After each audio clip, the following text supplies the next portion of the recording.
Welcome to So You Want to Move to the Country and Raise Goats. This is a podcast about change. Change is all around us, and sometimes we're ready for it, and sometimes we're not. When it overwhelms us, well, we just want to move to the country and raise goats. This podcast features stories from people who have gone through change. We hope that their insights will help you better understand and deal with the changes in your life. I'm Peggy Koenig, and along with my co-host, Catherine Greiba, we chat with insightful people with interesting change stories. We hope you enjoy our podcast. Christine Knight and I met each other on a writers' community platform. Her change story is about dealing with traumas in life that we often keep hidden until a major life event occurs. For Christine, it was a painful divorce that made her realize that she had to determine the root cause of repeated behaviors that caused her ongoing problems. She took a scenic route, as she describes it, to heal, and it took many years to discover how she avoided childhood developmental trauma so that she didn't have to face the trauma. Her story of change is inspirational and shows how resilience, grit, and dedication can create a life of connection, safety, and fulfillment.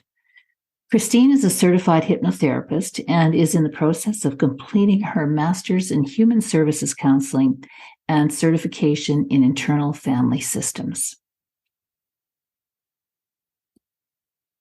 So today, Christine Knight joins us, and Christine hails from Hilton Head Island in South Carolina. Welcome, Christine. Catherine and I are really happy that you could join us today. And Christine provides alternative and holistic health services. She's a certified hypnotherapist, which is a very interesting career path. And so Catherine and I are really interested, and I think our listeners will be really interested in finding out how you got into what you're doing now, because I'm sure there is a big change story there. Hi, Peggy and Catherine. I am so happy to be here.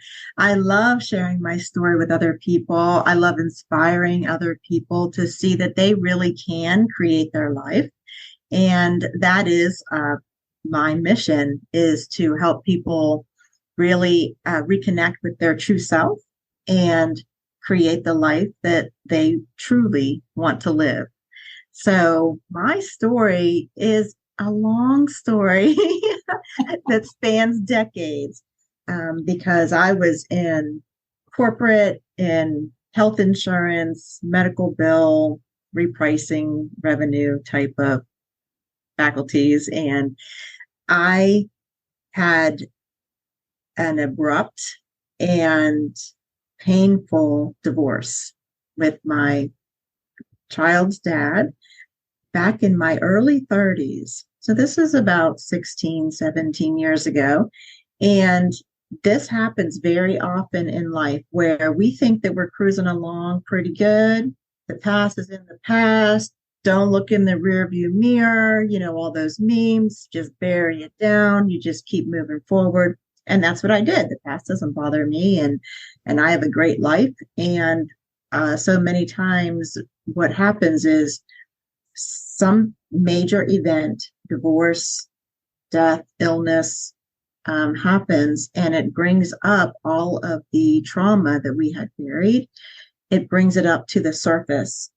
And that's why I really encourage people to work on their disconnected parts of themselves sooner than later, because they are there lurking underneath the surface, and they will come out at ravageful.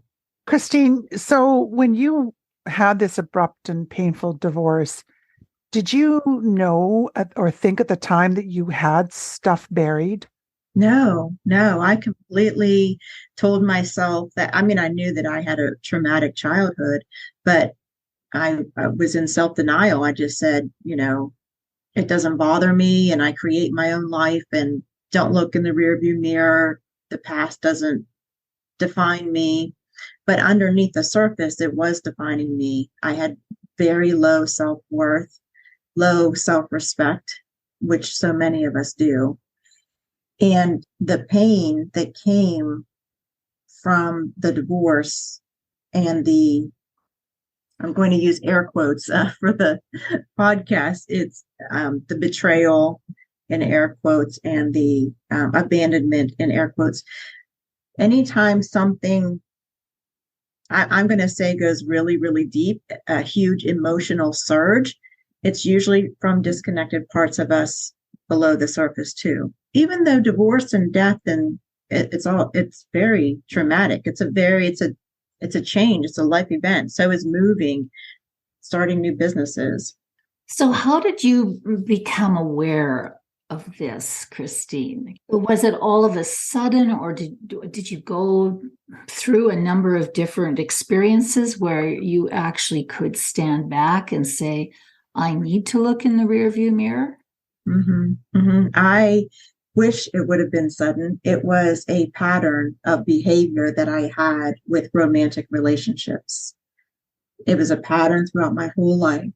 So, and this is something I used to be ashamed of admitting to anybody. It was like my secret. I didn't want anybody to know. But I have now been married and divorced 5 times.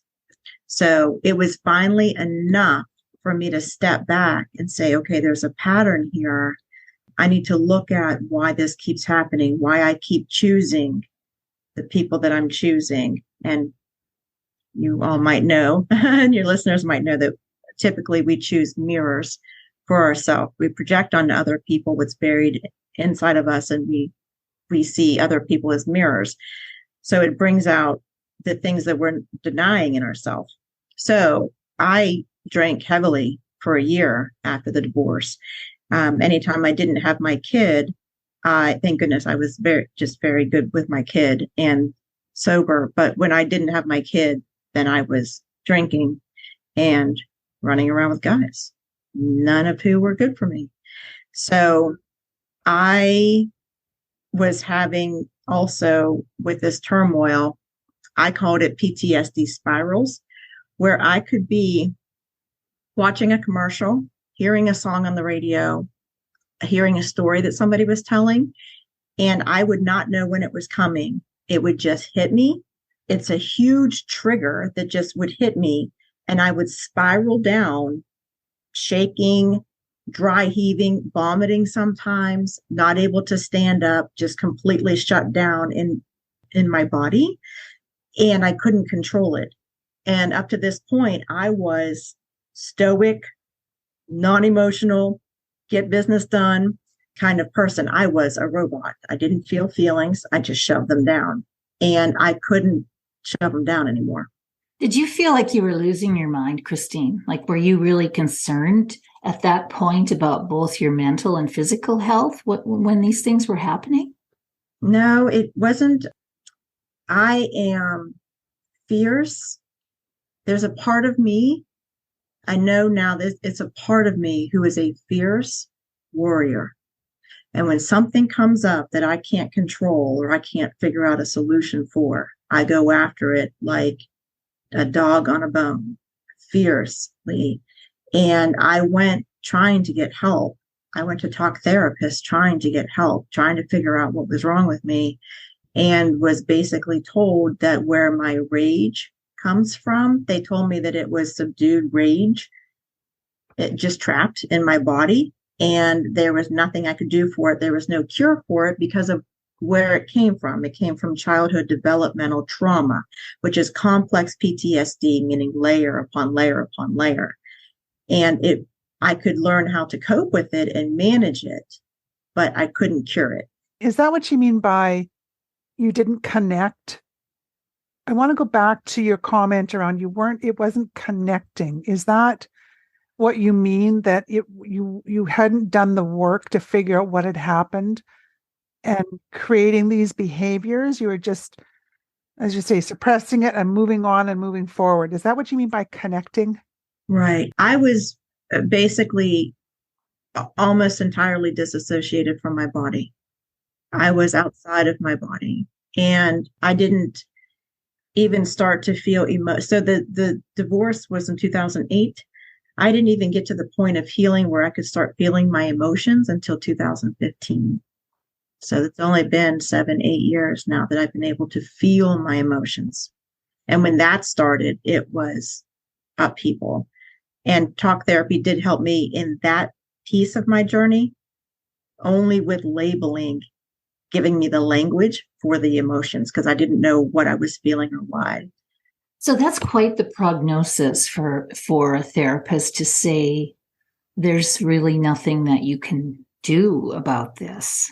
That's a heck of a prognosis. But you say you're fierce. So when you were told that, how did you react? Like, what was your thought process in dealing with a prognosis like that? Well, I immediately went into fight mode, and I leaned forward and told him, watch me. I had 2 words for him, watch me. This was a PhD psychologist and a good talk therapist. He was actually a good therapist, but that's not the answer that I was going to be satisfied with. So I went searching for help, a cure.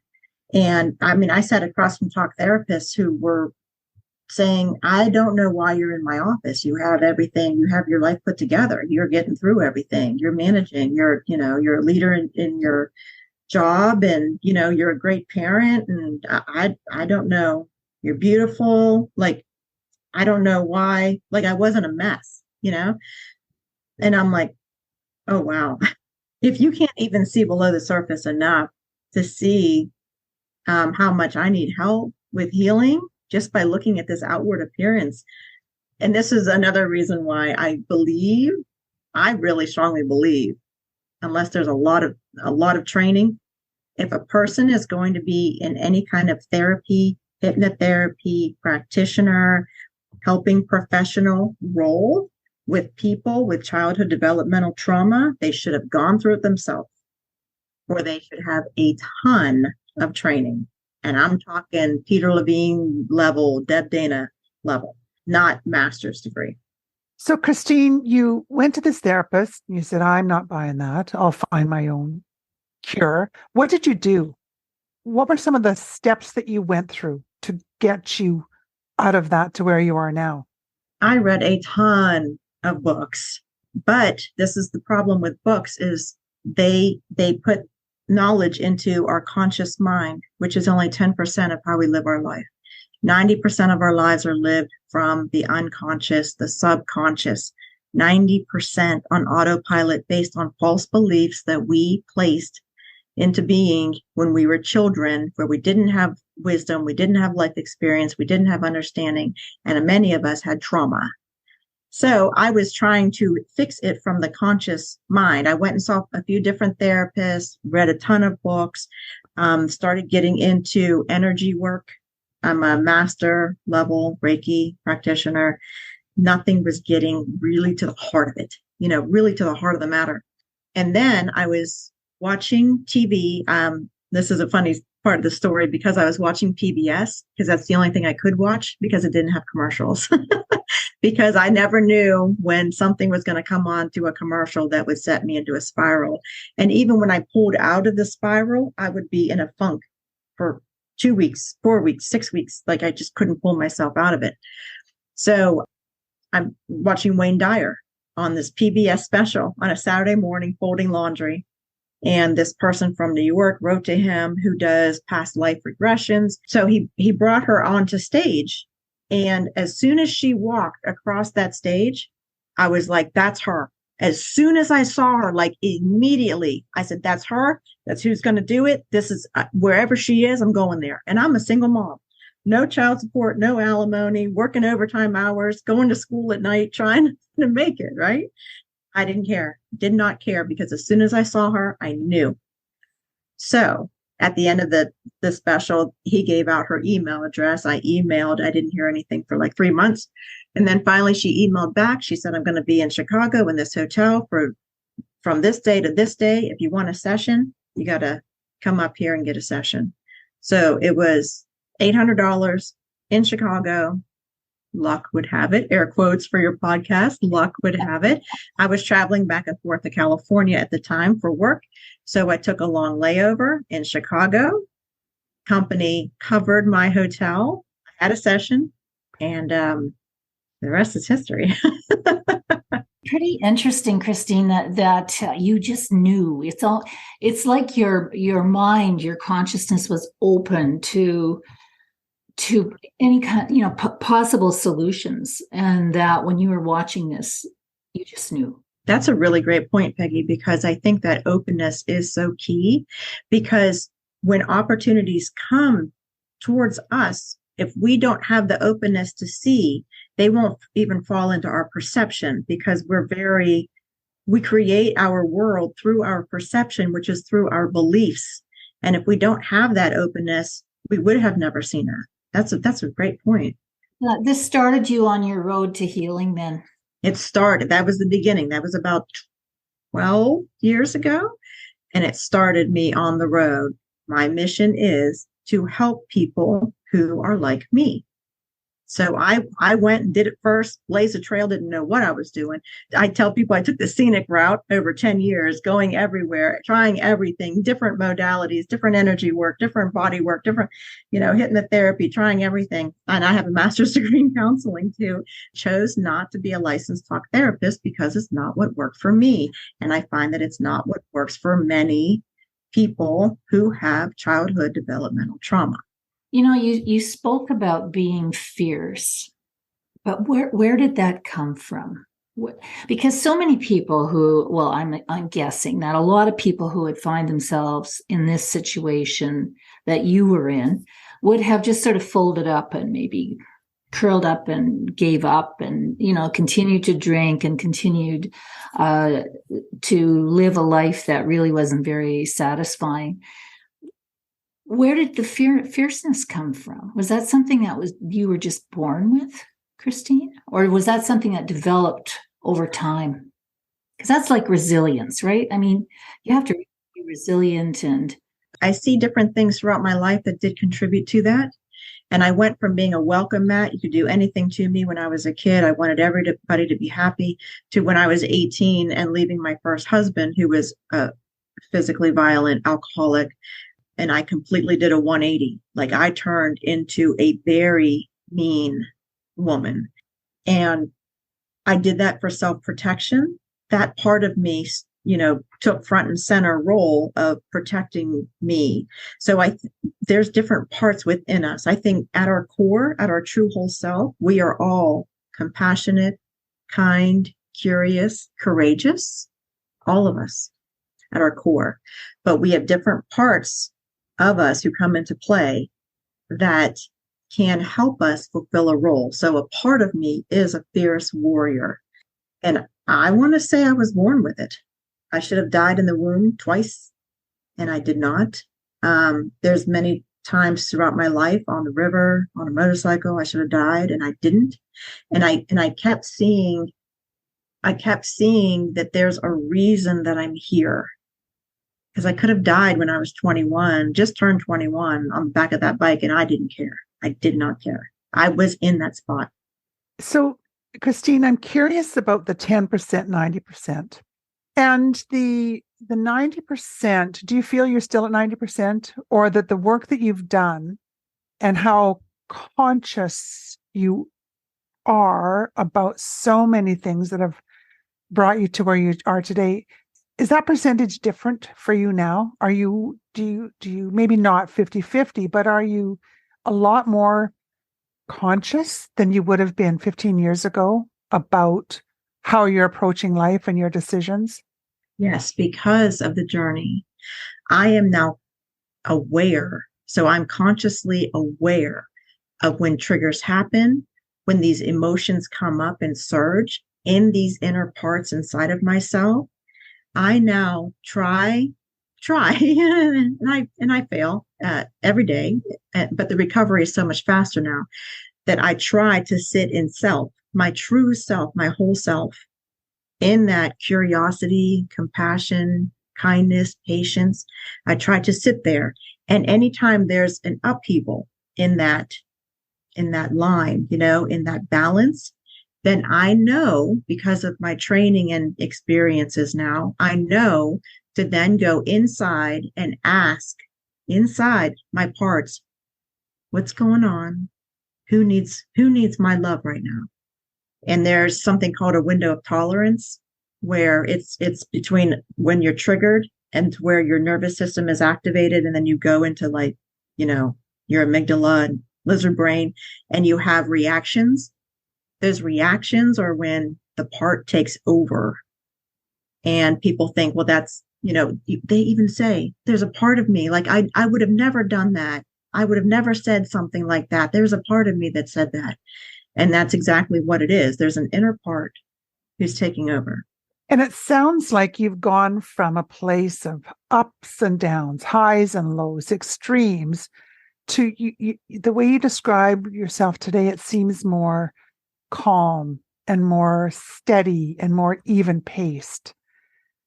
And if that's the case, it also sounds like that really helps you to manage those things that could still trigger you, but you're just approaching it from a much different place.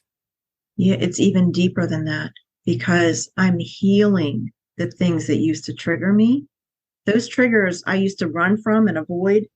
I'd do anything to stay away from them, but I realized that's where the gold is, because I want to know what triggers me, because then I go inside and find the part that's being triggered, where that emotional surge is coming from, and then go back and heal it. And once it's healed, the trigger isn't a trigger anymore. So that's the great, moral of the story, is we don't have to learn how to just cope with the triggers. We heal the original cause of the trigger. So then it reduces the amount of triggers in your life. So we have to do the work. We have to go back, and the way is through. And I tried for 15 years, every way around, taking every exit off the highway to try to avoid going through. You can't do it. I've tried it. If you could do it, I would have done it. You can't do it. The way is through. But the good news is that whenever you start going through, it's not nearly as long or as bad or difficult as we envisioned that it would be in our mind. It's almost like, it's only been 6 months. This is incredible. There's a lot of hope. That's so interesting. And so any of our listeners that are listening today, Christine, and they say, oh, that's me. She has described me. What advice do you have for them? Do the work, go through, stop running, reach out to somebody who has the map. It's so much easier. I wish I would have had me.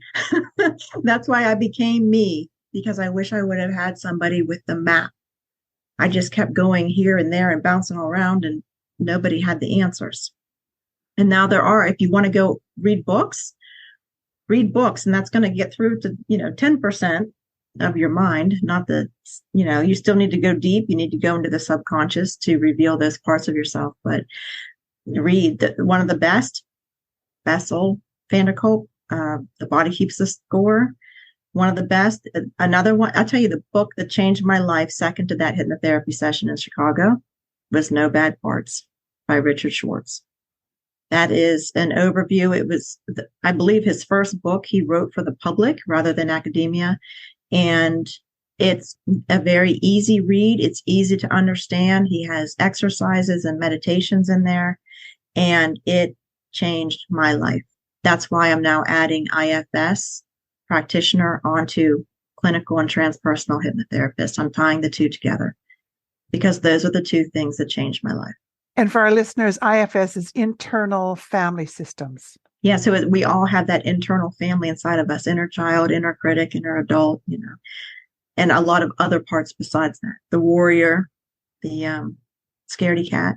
So, Christine, it sounds to me like you're continuing to do the work. Like it's not like work ever ends. Am I right? And as part of that work, you're also developing your professional side so that you can help other people. So, I mean, as a certified hypnotherapist, for example, the IFS training, but you also, do you have a master's degree or? I finished March 10th, master's in counseling. Yeah. But I'm not doing licensing. I don't want to be bound to only work with people in South Carolina with a talk therapist license. And Talk therapists don't even accept insurance anymore for the most part. So there's really no reason to go through all the licensing. I would rather coach and be able to coach anybody, anywhere, because I'm not serving people of South Carolina. I'm serving people who have grown up in childhood trauma and now see the patterns, the ramifications, the results, especially in their relationships in their adult life. They see the patterns and they don't know why. So the healing story has really had an impact on definitely who you are and on your profession and how you see what your vision for or your purpose going forward. So I think that's an interesting thing for people to know, that, like you say, there are no bad parts. Everything, there's always something that people learn from experiences and can use it to leverage forward. Yeah, we call one of the things that we do in clinical hypnotherapy, childhood regression technique with reconsolidation of memories. It's going into those memories, having that emotional release, and then reframing that memory to bring healing from it. That's profound. It's phenomenal work. It's exciting. You know, Christine, you started by telling us that change really started with a very abrupt and painful divorce and something that really took you off your path that you thought you were on to a great life.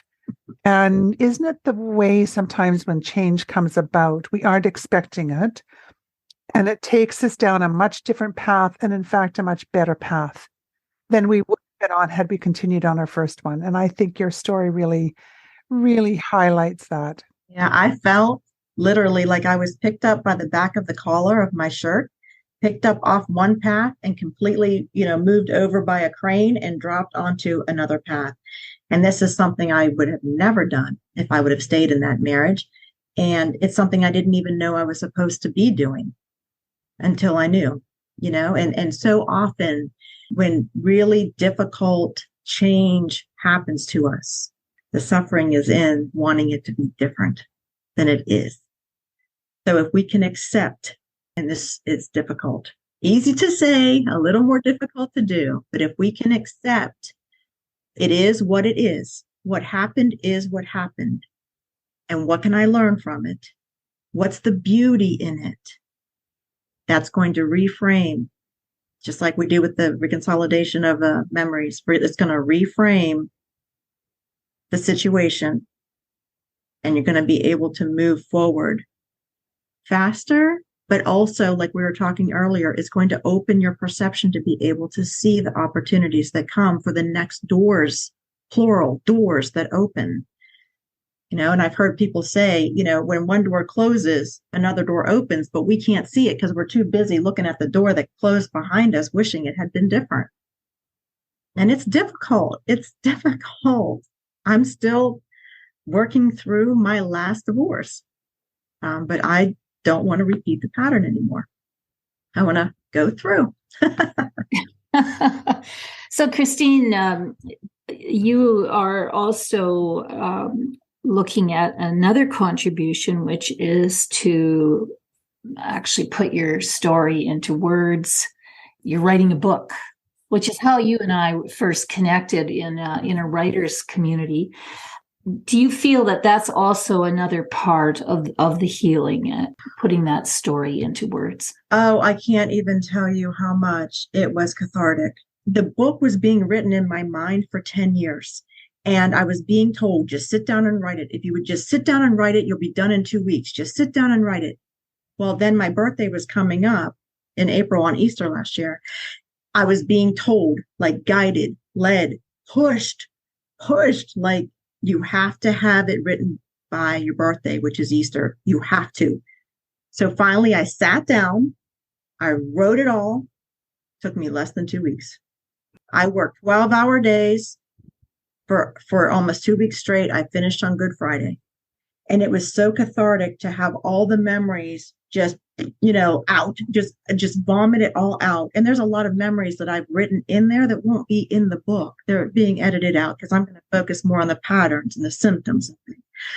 But then after, I got the good Good job. Then I got the struggle is over.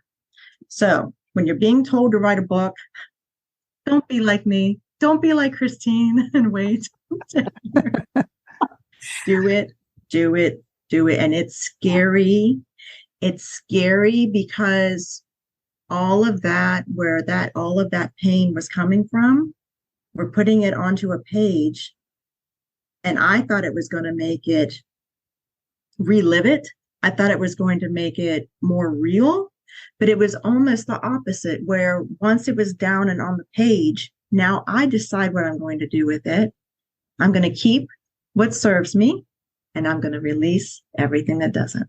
Yeah, and it really it points to the fact that when going through change, and I think Catherine is experiencing some of this as well, even journaling and just putting your thoughts, putting your story on paper, I think makes a very big difference to change processes. I really do.